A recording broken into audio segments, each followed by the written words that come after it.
नगरला सहकाराचा इतिहास आहे। साखर कारखाने, शिक्षण संस्था आणि सोसायट्यांच्या माध्यमातून इथलं राजकारण चालतं। स्वातंत्र्यानंतरच्या अगदी पहिल्या निवडणुकीपासून नगरला सहकारातील नेत्यांचा दबदबा राहिला।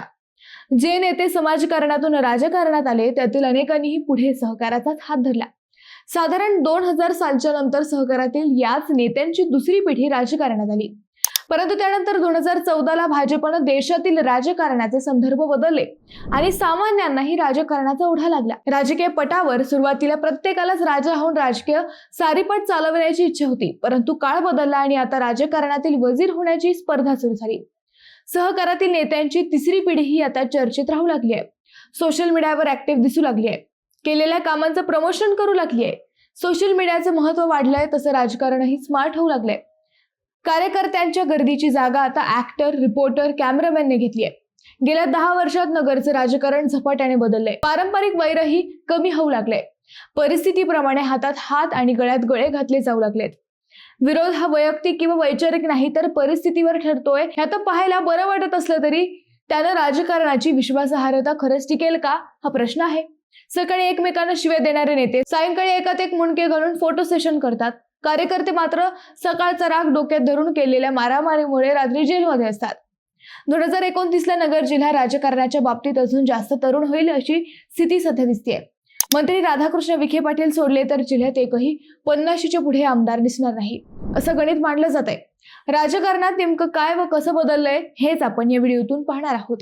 नमस्कार, मी अद्वैता आणि आपण पाहत आहात अहिल्यानगर लाईव्ह 24। नगरी राजकारणाचं परफेक्ट अनालिसिस। 2014 पासून नगर जिल्ह्याचं राजकारण बदललं। कधी काळी डाव्यांचा, त्यानंतर काँग्रेसचा व त्यानंतर राष्ट्रवादी काँग्रेसचा बालेकिल्ला असलेला हा जिल्हा भगवा होण्यास सुरुवात झाली।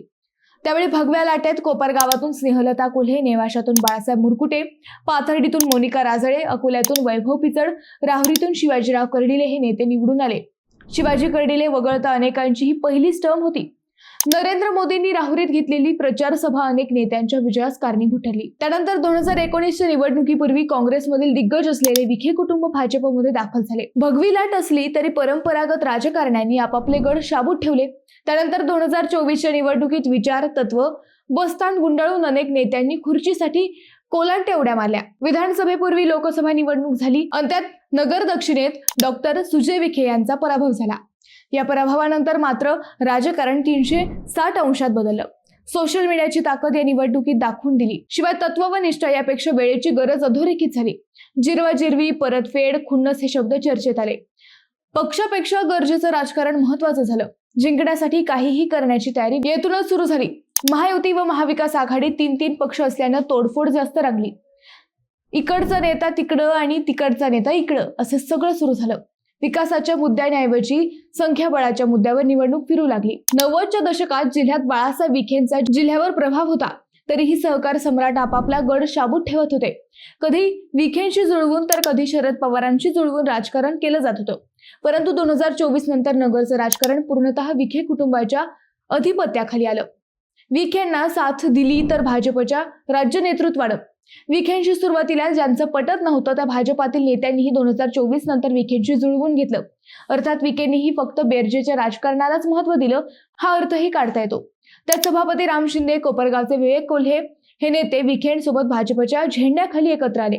मतभेद असले तरी त्यांच्यात मनभेद होऊ न देण्याचं तंत्र फडणवीसांनी व्यवस्थित हाताळलं। फडणवीसांनी एकीकडे संपूर्ण जिल्हा विखेंच्या ताब्यात दिला तर शिंदेना थेट सभापती व कोल्हेंना थेट विधान परिषदेचा आमदार अशी योग्य आखणी करून दिली। आता जो तो त्याचे स्वतंत्र संस्थान सांभाळत पक्षही वाढताना दिसतोय। आता ही झाली सध्याच्या राजकारणाची स्थिती। परंतु आता भाजपनं 2029च्या निवडणुकीचं नियोजन सुरू केलंय। काँग्रेस हद्दपार, शरद पवार गट हद्दपार असं सगळं नगर जिल्ह्यात जुळवून आणल्यानंतर भाजप आता मित्र पक्ष असलेल्या राष्ट्रवादीच्या अजित पवार गटासोबत व शिवसेनेच्या शिंदे गटासोबत बेरजेचं राजकारण करताना दिसतोय। राहुरीच्या पोटनिवडणुकीतून माजी मंत्री प्राजक्त तनपुरेंना माघार घ्यायला लावून भाजपनं त्यांना हात दिलाय। दुसरीकडे संगमनेरमध्ये अपक्ष आमदार सत्यजित तांबे यांच्यासाठीही भाजपने अगोदरच पायघड्या अंथरून ठेवल्यात। नेवाशातही माजी मंत्री शंकरराव गडाख यांच्या भाजप प्रवेशाच्या चर्चा सुरू आहेत। पाथर्डीचे प्रताप ढाकणे तर भाजप कधी बोलवतोय याची वाट पाहत असल्याचे सांगितले जाते। जिल्ह्यात काँग्रेसचे ज्येष्ठ नेते बाळासाहेब थोरात सोडले तर भाजपला थेट आव्हान देऊ शकणारा एकही नेता सध्या नगर जिल्ह्यात दिसत नाही।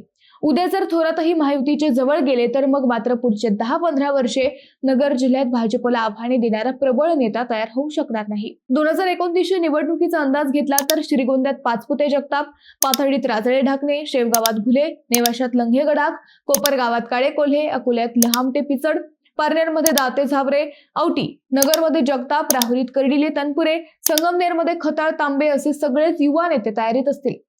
विषय राहतो तो कर्जत जामखेड व श्रीरामपूरचा.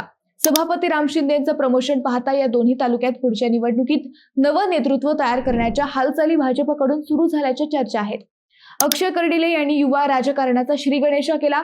आता 2029 निवडणुकीत नेवाशातून उदयन गडाख, शेवगावातून क्षितिज घुले, श्रीरामपूरमधून नीरज मुरकुटे, पारनेरमधून विजय औटी, संगमनेरमधून डॉक्टर जयश्री थोरात, पाथर्डीतून ऋषिकेश ढाकणे, राहुरीतून प्राजक्त तनपुरे, अकोल्यातून अमित भांगरे हे युवा चेहरे निवडणूक रिंगणात उतरण्याची शक्यता व्यक्त केली जात आहे. याचाच अर्थ पुढच्या 3 वर्षात नगर जिल्हा अगदी युवांच्या हातात राजकारण सोपविल असे सांगितले जात आहे. मित्रांनो, तुम्हाला तुमच्या तालुक्यात कोणता युवा नेता पाहायला आवडेल? तुमचं उत्तर आम्हाला कमेंट करून नक्की कळवा.